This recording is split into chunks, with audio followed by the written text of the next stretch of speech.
सब प्रेम भेंट करना चाहते हैं करतार सिंह नागर जी। बहन जी, मान्य बहन जी, ये करतार सिंह नागर जी, भाई मान्य करतार सिंह नागर जी यहाँ सब प्रेम भेंट देना चाहते हैं दोनों।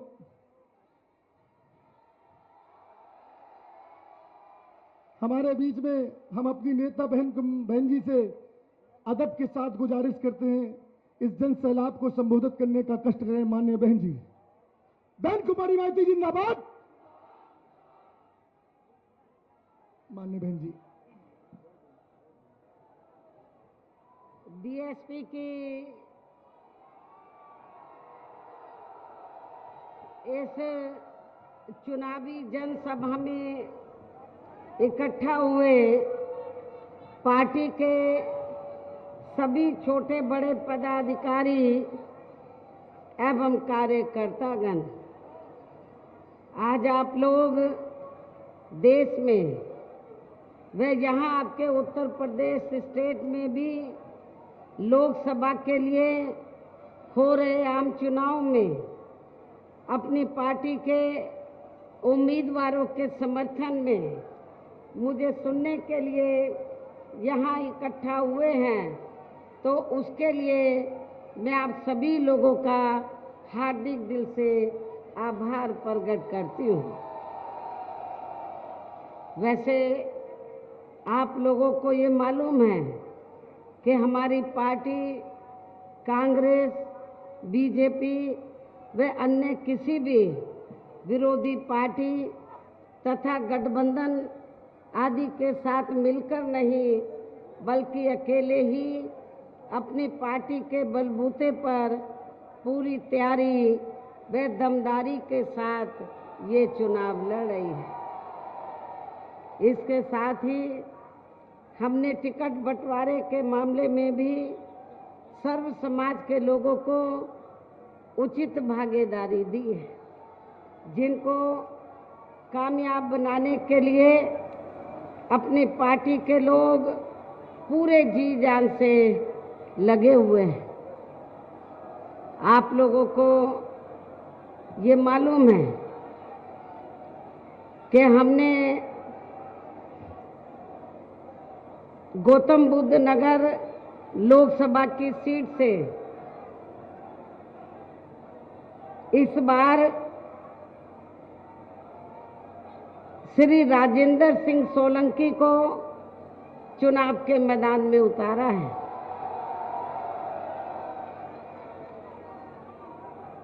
आप लोगों को ये लगता होगा, खास तौर से गुर्जर समाज को, इस क्षेत्र के गुर्जर समाज को ये लगता होगा कि बहुजन समाज पार्टी ज़्यादातर यहाँ इस सीट से गुर्जर समाज को लोकसभा के लिए चुनाव लड़ाती रही है, लेकिन इस बार गुर्जर समाज को टिकट न देकर बहुजन समाज पार्टी ने क्षत्रिय समाज से श्री राजेंद्र सिंह सोलंकी को टिकट दिया है। लेकिन ऐसा हमें क्यों करना पड़ा है? ऐसा हमें इसलिए करना पड़ा है कि यहाँ पर हमने पिछले कई चुनावों में, पिछले कई लोकसभा के आम चुनावों में हमने गुर्जर समाज को टिकट दिया, लेकिन वहीं दूसरी तरफ दूसरी पार्टी से भी गुर्जर खड़ा हो जाने के कारण फिर गुर्जर समाज का वोट पिछले कई चुनावों में बढ़ता रहा, और जिसका फिर भारतीय जनता पार्टी ने पूरा फायदा उठाया है, और भारतीय जनता पार्टी फिर यहाँ से लगातार कई बार चुनाव जीतती रही है। इसलिए हमने ये फैसला लिया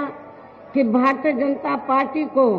चुनाव में जीतने से रोकने के लिए तो गुर्जर समाज को खड़ा ना करके हमें अन्य किसी और समाज को, क्योंकि यहाँ पर क्षत्रिय समाज की काफ़ी ज़्यादा तादाद है, तो क्षत्रिय समाज को खड़ा करने का फैसला लिया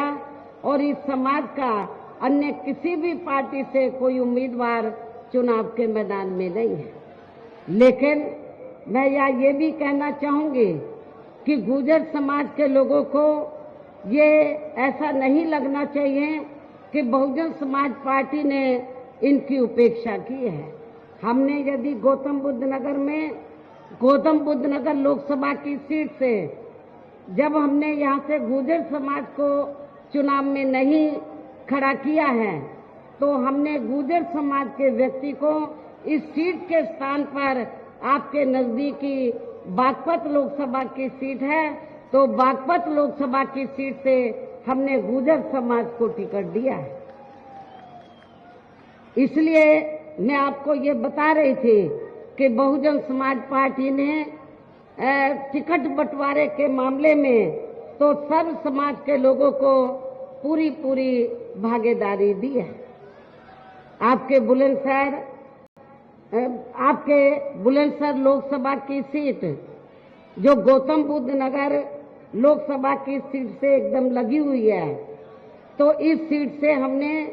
अपनी पार्टी के सिटिंग एमपी श्री गिरीश चंद्र जाटव को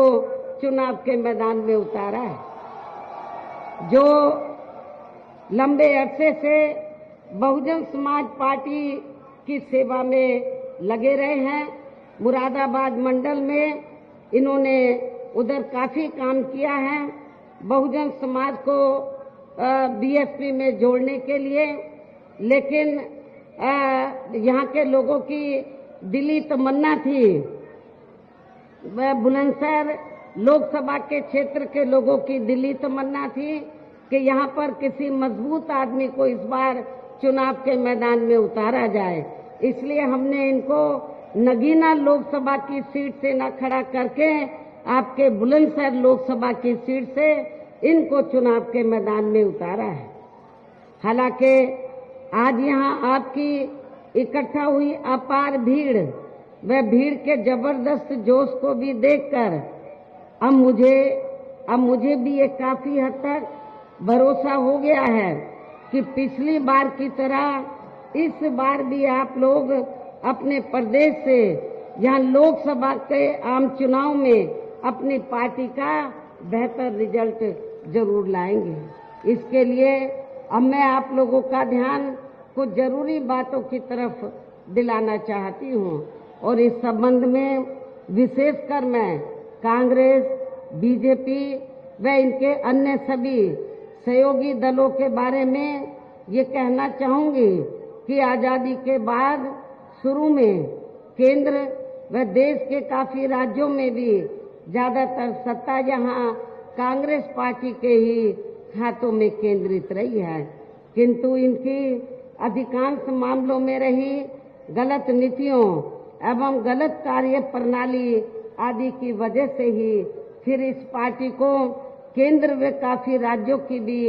सत्ता से बाहर होना पड़ा है तथा यही स्थिति इनकी सहयोगी पार्टियों की भी बनी रही है, जिसके कारण ही फिर पिछले कई वर्षों से भारतीय जनता पार्टी व इनके सहयोगी दल केंद्र एवं काफी राज्यों की भी सत्ता में काबिज हो गए हैं। लेकिन इनकी भी ज्यादातर रही जातिवादी, पूंजीवादी, संकीर्ण, सांप्रदायिक व द्वेषपूर्ण नीतियों एवं कार्य प्रणाली आदि से तथा इनकी कथनी व करनी में भी काफी अंतर होने की वजह से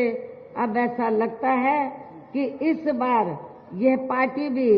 यानी कि भारतीय जनता पार्टी भी केंद्र की सत्ता में आसानी से वापस आने वाली नहीं है, बशर्ते यदि ये चुनाव इस बार फ्री एंड फेयर होता है तथा आम चर्चा के मुताबिक वोटिंग मशीनों में भी कोई गड़बड़ी आदि नहीं की जाती है। और वैसे भी इस बार चुनाव में इनकी कोई भी पुरानी व नई चल रही नाटकबाजी, जुमलेबाजी व गारंटी आदि काम में आने वाली नहीं है, क्योंकि अब देश की जनता काफी हद तक इस बात को समझ चुकी है कि इनकी पार्टी ने अब तक देश के विशेषकर गरीबों, कमजोर तबकों, मध्यम वर्गीय एवं अन्य मेहनतकश लोगों को जो इन्हें अच्छे दिन दिखाने के असंख्य प्रलोभन भरे वायदे किए हैं तथा अनेकों हवाई व कागजी गारंटी आदि भी दी है, तो उनका जमीनी हकीकत में अभी तक भी इन्होंने लगभग इसका 1/4 हिस्सा भी कार्य पूरा नहीं किया है, बल्कि इसके स्थान पर इनका ज्यादातर समय व ताकत भी यहाँ इनके अपने चहेते रहे बड़े बड़े पूंजीपतियों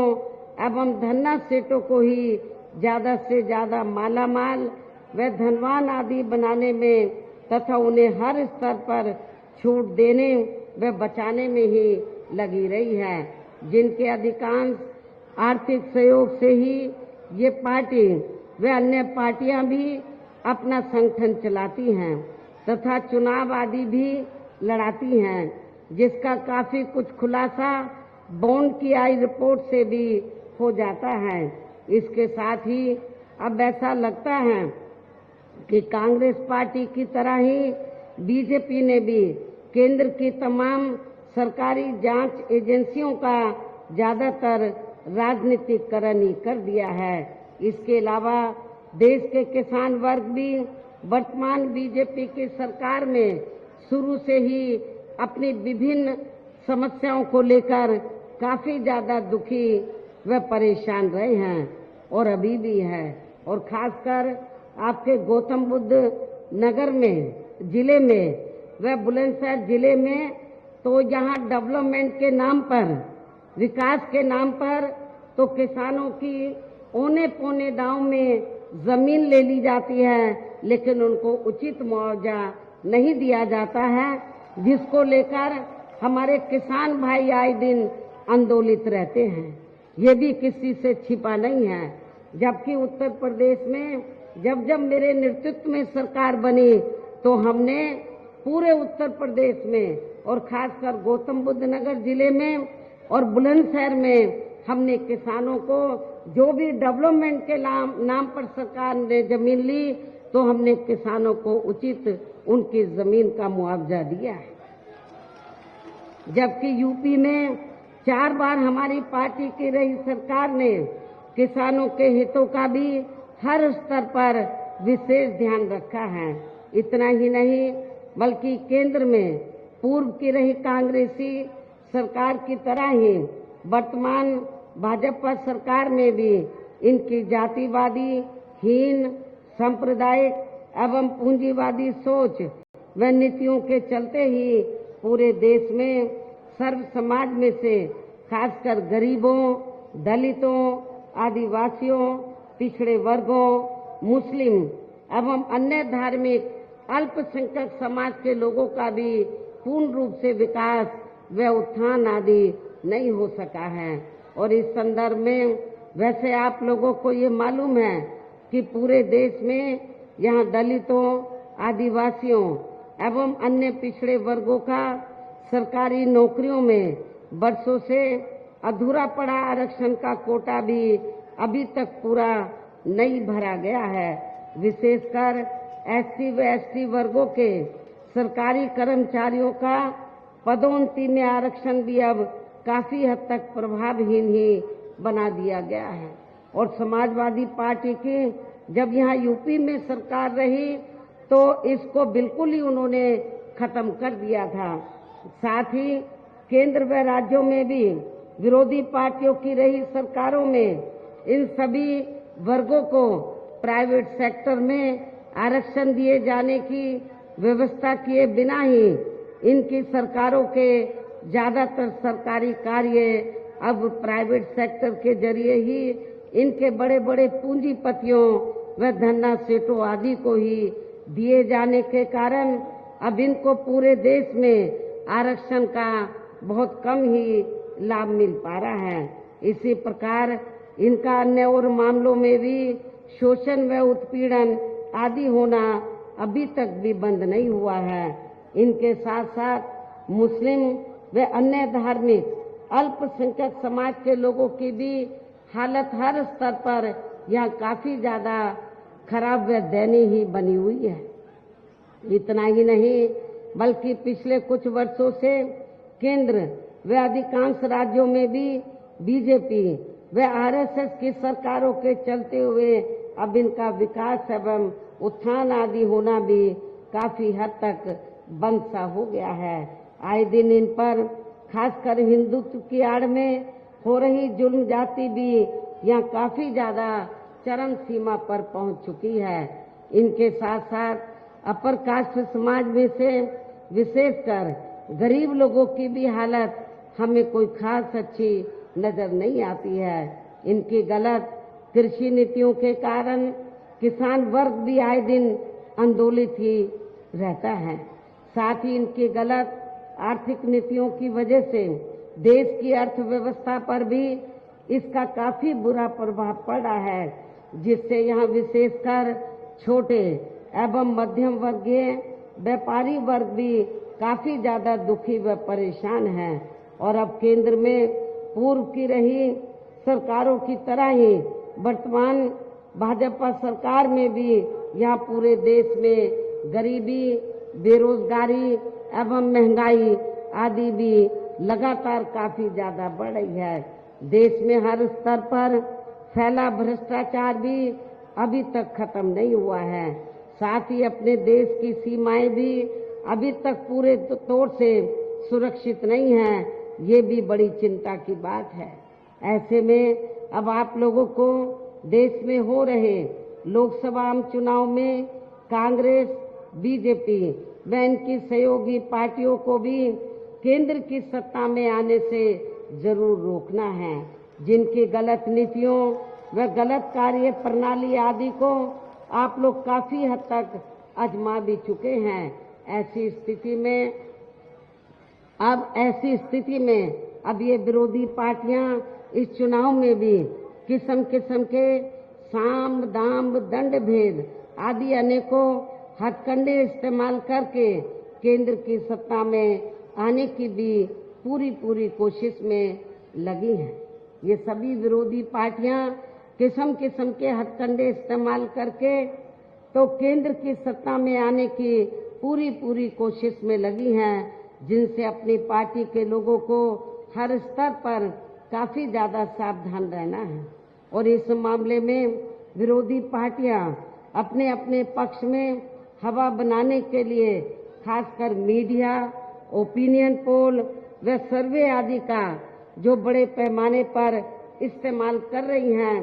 तो उनसे भी अपनी पार्टी के लोगों को बिल्कुल भी गुमराह नहीं होना है। इसके साथ ही विरोधी पार्टियों के विभिन्न रूपों में जारी किए गए इनके हवाई व प्रलोभन भरे चुनावी घोषणा पत्रों एवं वायदों आदि के बहकावे में भी अपनी पार्टी के लोगों को कतई नहीं आना है, जिन्हें ये पार्टियां चुनाव खत्म होने के बाद ज्यादातर अमल में नहीं लाती हैं। और अब जिन पर से देश की जनता का अधिकांश विश्वास ही उठ गया है, यही खास वजह है कि हमारी पार्टी किसी भी चुनाव में अपनी पार्टी का कोई भी चुनावी घोषणा पत्र आदि जारी नहीं करती है।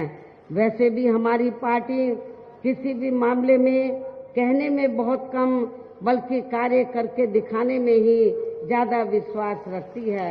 और इस बात का सबसे बड़ा सबूत ये है कि उत्तर प्रदेश में 4 बार हमारी पार्टी के नेतृत्व में रही सरकार ने चुनाव में अपनी पार्टी के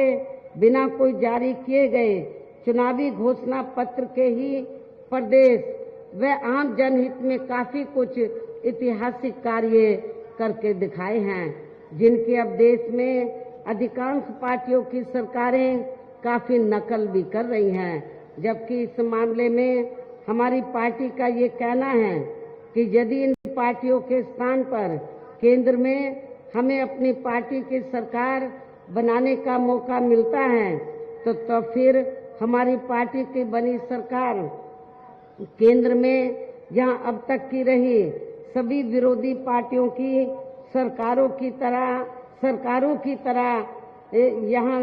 केवल हवाई वह कागजी कार्य आदि नहीं करेगी, बल्कि उत्तर प्रदेश की तरह ही जमीनी हकीकत में ठोस कार्य करके दिखाएगी। और इस संदर्भ में आप लोगों को वैसे ये मालूम है कि जब उत्तर प्रदेश में मेरे नेतृत्व में पूर्ण बहुमत की सरकार बनी चौथी बार, तो आपका ये जो नोएडा, ग्रेटर नोएडा, गौतम बुद्ध नगर पूरा